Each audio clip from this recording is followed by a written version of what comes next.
Welcome to Top 3 Corner. Today, we're peeling back the layers on one of the most fascinating financial stories in sports history. Michael Jordan, a name synonymous with basketball, has built an empire far bigger than his on-court legacy. With an estimated net worth of $3.5 billion, he's not just a legendary athlete, he's a certified business mogul.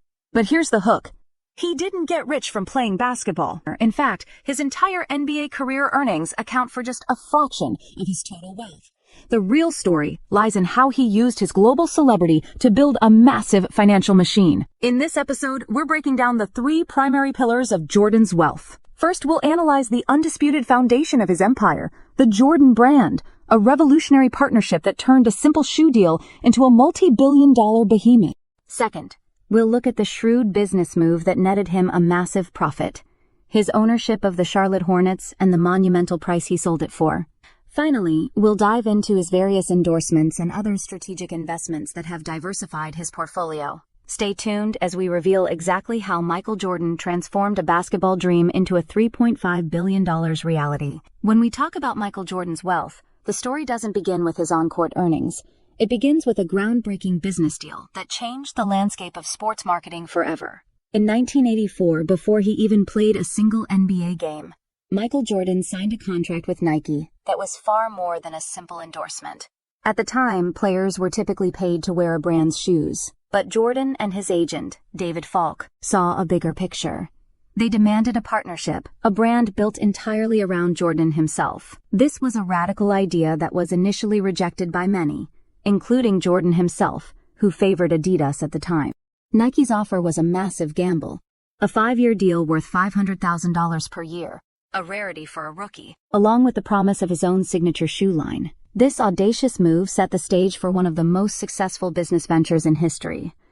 The launch of the first Air Jordan shoe in 1985 was a masterclass in marketing. The shoe, with its black and red colorway, was famously banned by the NBA, which fined Jordan $5,000 for every game he wore it. Nike, in a stroke of genius, paid the fines and turned the controversy into a powerful marketing tool, telling the public, "The NBA can't stop you from wearing them." This rebellious message resonated deeply with a generation of fans, and the Air Jordan became an instant cultural phenomenon.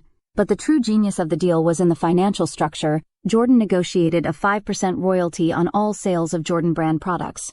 Over the past 4 decades, this royalty has become the single largest source of his wealth.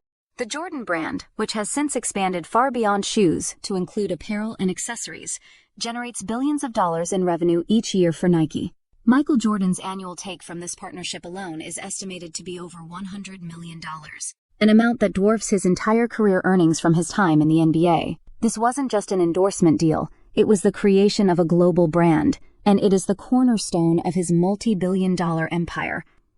Beyond the Jordan brand, the second pillar of Michael Jordan's wealth is a testament to his shrewd long-term business strategy, even if it had its ups and downs on the court. In 2010, Jordan purchased a majority stake in the Charlotte Bobcats, later renamed the Charlotte Hornets, for an approximate valuation of $275 million. For over a decade, his ownership was a constant source of discussion and criticism, as the team struggled to find consistent success. The team's record was often lackluster, and Jordan's front office decisions were frequently questioned by fans and analysts alike. However, while his performance as a team owner in terms of building a championship contender was mixed, his performance as a financial investor was nothing short of brilliant. Jordan's timing for this investment was impeccable. During his ownership, the NBA experienced an unprecedented surge in franchise values, fueled by lucrative television deals, a growing global audience, and a booming economy. Teams that were once valued in the hundreds of millions were now worth billions. Jordan, ever the astute businessman, recognized this trend and held on to his asset for over a decade. His patience paid off in a spectacular fashion. In 2023, he announced the sale of his majority stake in the Hornets, with the transaction valuing the team at a staggering $3 billion. This single move transformed his net worth overnight. After accounting for his initial investment and the sale of a smaller stake he sold prior, the deal is estimated to have netted him a profit of well over $2.5 billion. It was a masterclass in buying a distressed asset and holding on to it until the market exploded. The irony is not lost on anyone. Michael Jordan, the greatest player of all time, made more money from a single-team sale than he did from his entire playing career, and cemented his status as a financial powerhouse. While the Jordan brand and the Charlotte Hornets are the twin engines of his financial empire, Michael Jordan's strategy to become a multi-billionaire was built on a third, more diversified pillar: his extensive portfolio of endorsements and strategic investments. Even during his playing days, Jordan understood the power of his brand and leveraged it to secure iconic multi-million-dollar deals that went far beyond sneakers. His partnerships with giants like Gatorade, Be Like Mike, McDonald's, Hanes, and Wheaties became synonymous with his image. These endorsements, which he has maintained for decades, continue to generate significant income, acting as a stable and consistent source of cash flow that has allowed him to fund other, more ambitious ventures. These deals are a testament to the enduring power of his brand and his universal appeal. But Jordan didn't stop at endorsements. He has proven to be a savvy and forward-thinking investor. A key example is his early investment in SportRadar, a global sports data and analytics company. Jordan, as both an investor and a special advisor, was part of a company that went public in 2021, in a deal that valued it at nearly $8 billion. This move showed that his interests extended beyond traditional sports and into the world of sports technology and data. More recently, he has ventured into the lucrative world of luxury goods, co-founding Cincoro Tequila with other prominent basketball owners. The brand has quickly gained a foothold in the premium tequila market, showcasing Jordan's ability to successfully launch and market a product outside of sport. He has also invested in a variety of other businesses, including the private equity firm A16Z and his own restaurant franchises.